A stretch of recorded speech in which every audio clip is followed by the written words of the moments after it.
What's going on, YouTube? Metal Complex here, and today I've got an amazing custom knife to show to you guys.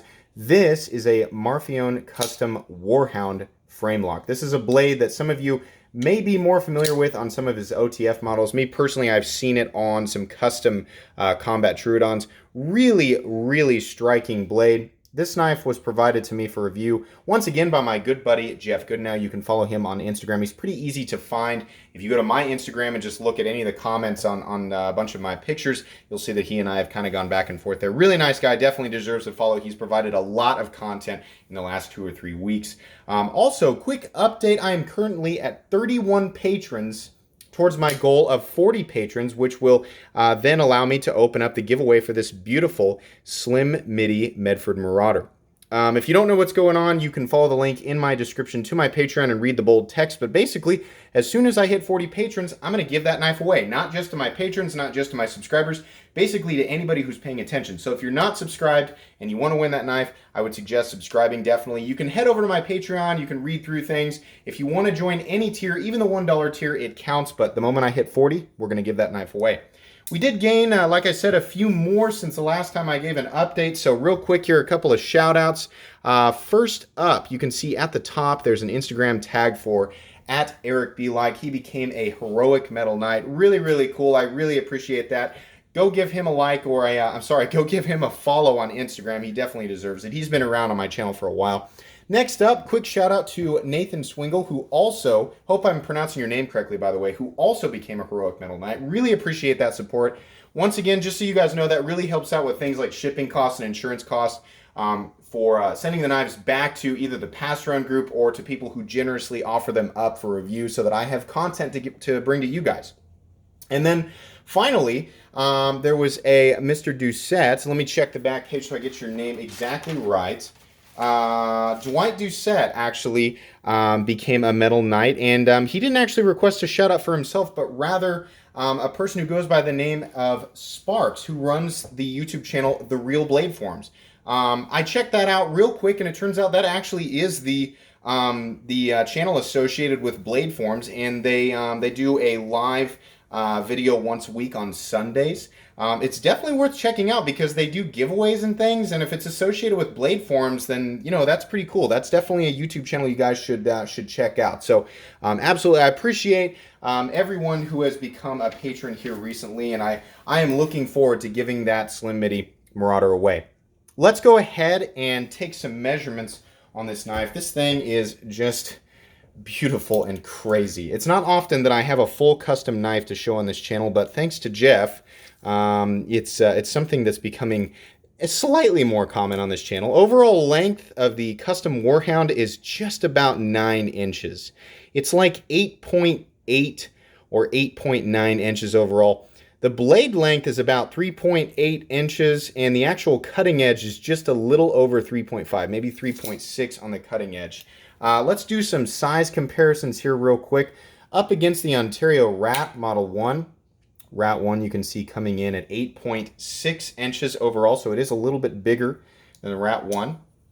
How about up against the Spyderco PM2? PM2 coming in at 8.3 inches overall. And how about up against the Benchmade Griptilian, or in this case, the Ritter Hogue? Ritter Hogue coming in at 8 inches overall. Last but not least, the Spyderco Delica. Spyderco Delica coming in at 7 inches overall. So this is a pretty big knife, but because of the silhouette and the footprint, it really doesn't feel all that big.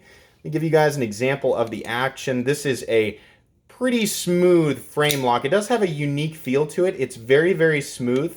Not quite fall shutty, but I would imagine, given that these knives are still available at DLT Trading, this is pretty new, and I don't think that Jeff has used it much, so it's probably still breaking in. We have a little bit of a double clutch situation. You have to kind of pull your thumb back to get it completely out of the way, though I will say the actual firing action and detent is very snappy. It's definitely going to flip reliably. No issue there. Let's go ahead and weigh it here real quick, just so you guys know. One entire side of this knife is carbon fiber, and the other side is titanium.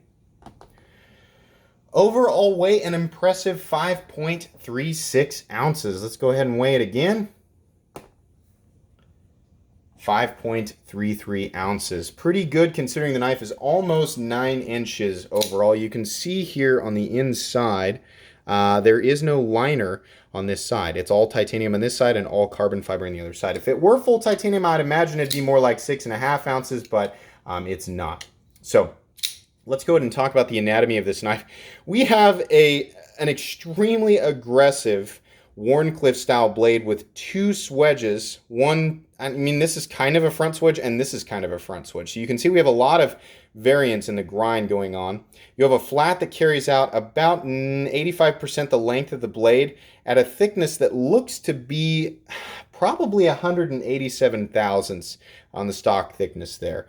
Let's put it up against the PM2. PM2 at 145 thousandths. It could be 165 thousandths, but it's definitely not a thin blade, definitely. Edge is definitely sharp, very, very well done. Doesn't feel, Jeff, this does not feel like you've been using it.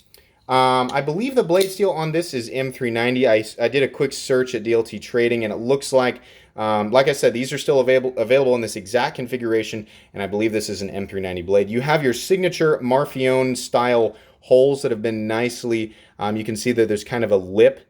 Everything has been kind of, nicely rounded off and finished. There's not like any sharp unfinished edges.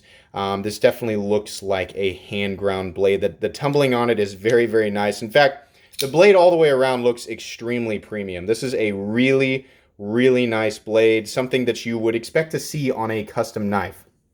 Really, really cool.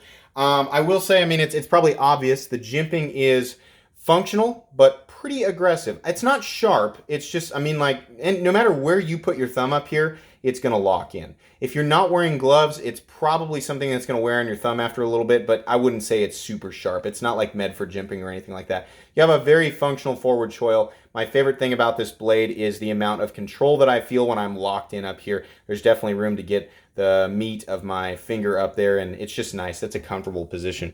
Moving down to the scales, like I said here on the front, you do now. I don't think this is the only version of this knife that's available. I think you can actually get a version of this knife in full titanium and copper. I don't know. It's a Marfione custom, so you're likely to see lots and lots of different versions out there. This is just the carbon fiber and blue version.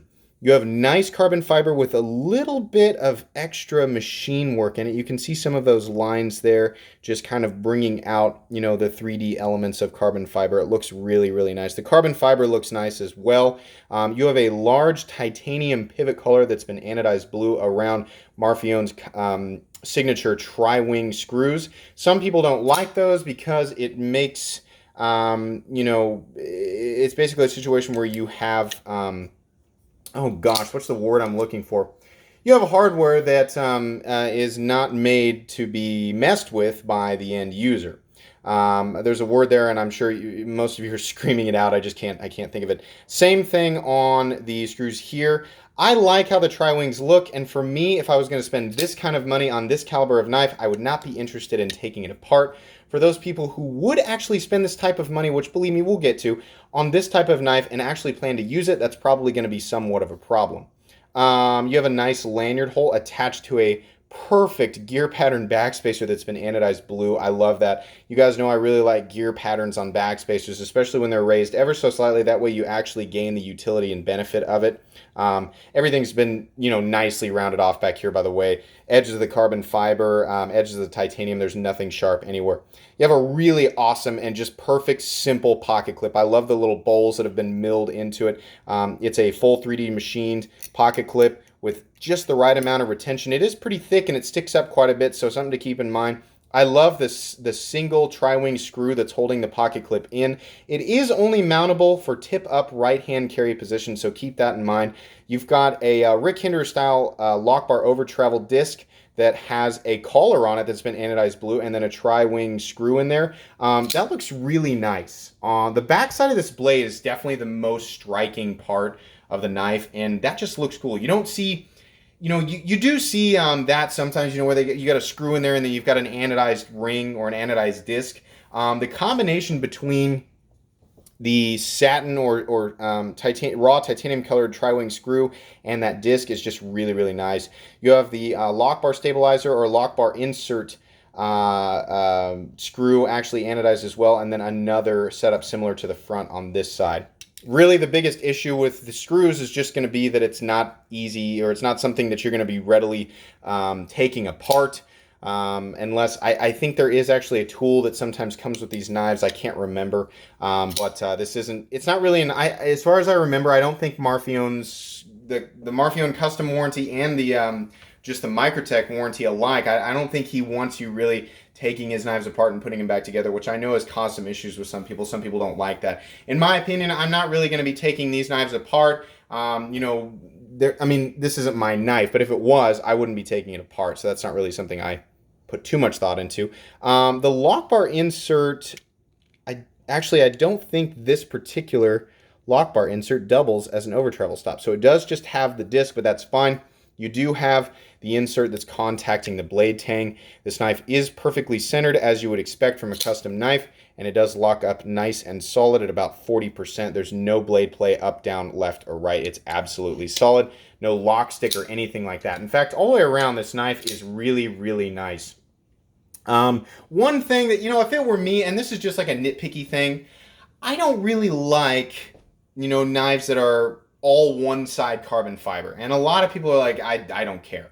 You know, the Koenig, I'm sorry, I keep wanting to say Koenig Arius that I handled on this channel was all one side carbon fiber. And I didn't really touch on that, but I always prefer that there's at least a liner underneath. And that's just my own feelings of solidity, though. I did prove to myself that the strength of carbon fiber and like G10 and FRN is plenty strong to support you know, a blade, especially one like this where you have, I was trying to demonstrate or show that in there, you have the internal stop pin, and it actually, if I can get this to focus, the stop pin is one that actually follows the blade, which means on the inside of this there's a milled slot on each side where that peg rests and mitigates pressure away from the pivot while you're cutting.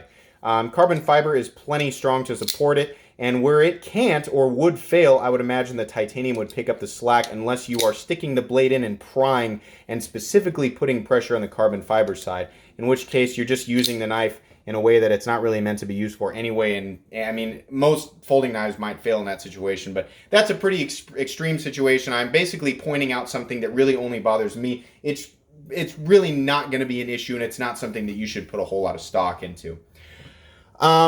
The one thing that's probably going to, I mean, like, you guys can guess, this is an expensive knife, right? So, I mean, but for those people, the only people who are really going to be interested in making a serious purchase with a knife like this are already going to know that a custom knife costs a lot of money. And most of you know that a custom knife from Tony Marfione costs more than your average custom. This knife in particular costs $1,300 right now on DLT trading, or more specifically $1,287, I believe. Now, this is a really nice knife. It's made with top quality materials. It's got a very striking appearance. I mean, and it's just awesome. I mean, that blade, like, that's a really unique, really good looking blade. So the combination of bearings, M390, this awesome 3D milled pocket clip, the cool anodized hardware, you know, the carbon fiber, that's all great. But it feels a little bit expensive, even for a custom. Now, some people are going to be like, I don't care. You know, if you're a big Marfione fan, it's not going to bother you, and you know, maybe you were just looking for exactly the right setup for you, and this has got your attention. That's fine. This isn't really the type of knife that I can openly recommend to people because it's just substantially more expensive than, you know, most people are going to want, you know, to deal with. You know, most people are not looking for a $1,300 pocket knife. I will say this, in terms of ergonomics and lock-in position and just general manipulation of this knife, this is an awesome knife. I mean, somebody who's just ready to spend $1,300 on a Marfione custom is going to be really, really happy with this thing. All the way around, fit and finish is great. There's a slight issue with the double clutch right here, but that's just for people who really want to get it right here and then shake it shut. You know, if you don't care, you're somebody who closes their knife like this. Sorry, I messed it up. If you close your knife past the detent ball and then sort of kick it back into place, it's got the fidget factor, definitely. I don't know if there's really a way. I mean, you can definitely like kind of pinch open it. I don't know if that slot up there, that fuller that's right above the holes, is really enough for you to get your fingernail. You kind of can, actually. You can get your fingernail in there if it's just the right position, and you can kind of kick it out like that. Though I will say, the flipper tab is definitely the primary means of deployment. It's also, you know, exactly the right length and shape. And you guys might notice there's a little bit of jimping here in the landing zone. It's not aggressive enough jimping on the carbon fiber or titanium to really mess your finger up. So you can flip that thing all day and that jimping's not going to bother you.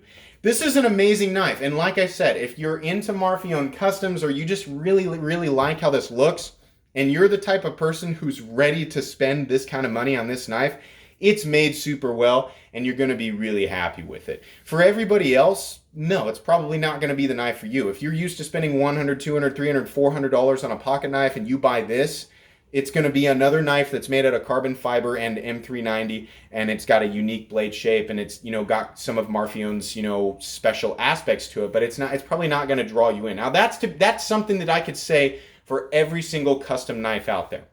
You know, a lot of times you are going to pay a premium for a specific maker. Tony Marfione, definitely. You may not like it, but you're definitely going to pay a premium. Rick Hinder, definitely. Mick Strider, definitely. Those really big names, you want a custom knife that's made by them. Honestly, for Tony Marfione, $1,300 is on the inexpensive side. It's pretty common to see a Marfione custom well over $2,000. Heck, a lot of times you'll find them online for $3,000, $4,000, or $5,000, and I'm sure even above that. It's simply a name that is associated with prestige and quality. It's not like, you know, he can just slap something together and he can name his price on it. No, you're definitely going to get top-notch fit and finish. You're definitely going to get top-notch action. You're going to get, you know, symmetry on everything. Everything's going to come together the right way. This is very, very new, but I have no doubt in my mind that this will break in and be a perfectly fall-shutty blade. It's also got everything that you would want in a frame lock. You know, it's got the lock bar insert, it's got bearings, it's got good flipping action, a good detent, you know, and it's got a uniqueness to it. People who are going to go after something like this are going after a conversation piece, one that has exclusivity attached to it. So if all of that, you know, if you've got a checklist, right, you are ready to spend the money, you're looking for something that is exclusive and a conversation piece, you are a big fan of Marfione's work, and you want something that, if you really did want to use it, would probably serve you pretty well. You know, it's not going to be the most convenient knife in the world, given that I imagine it's going to be somewhat thick behind the edge. Just where the flat is positioned right in the middle of the blade, you know, it's not a specifically tall blade, but it is definitely sharp enough to take care of regular EDC cutting tasks. You know, if you're right there, you know, then yeah, you're going to be really happy with this knife. It's just, you know, it's not going to go on my most recommended knives playlist. But honestly, guys, that's pretty much all I can say about this knife. This is awesome. I'm glad I got an opportunity to handle one. This is my very first time handling a Marfione custom, so I'm really glad that I had this as an example of his work. I'm very impressed, and I think these are awesome. But anyways, guys, I hope you enjoyed this video. If you did, please leave a like. If you'd like to check out my other content, I do, of course, have lots of videos of knives that are either expensive or inexpensive that I do or don't like, so check that stuff out. And if you enjoy all my content, then please subscribe to my channel, because there's definitely more coming. Thanks again for watching, everybody, and have a great day.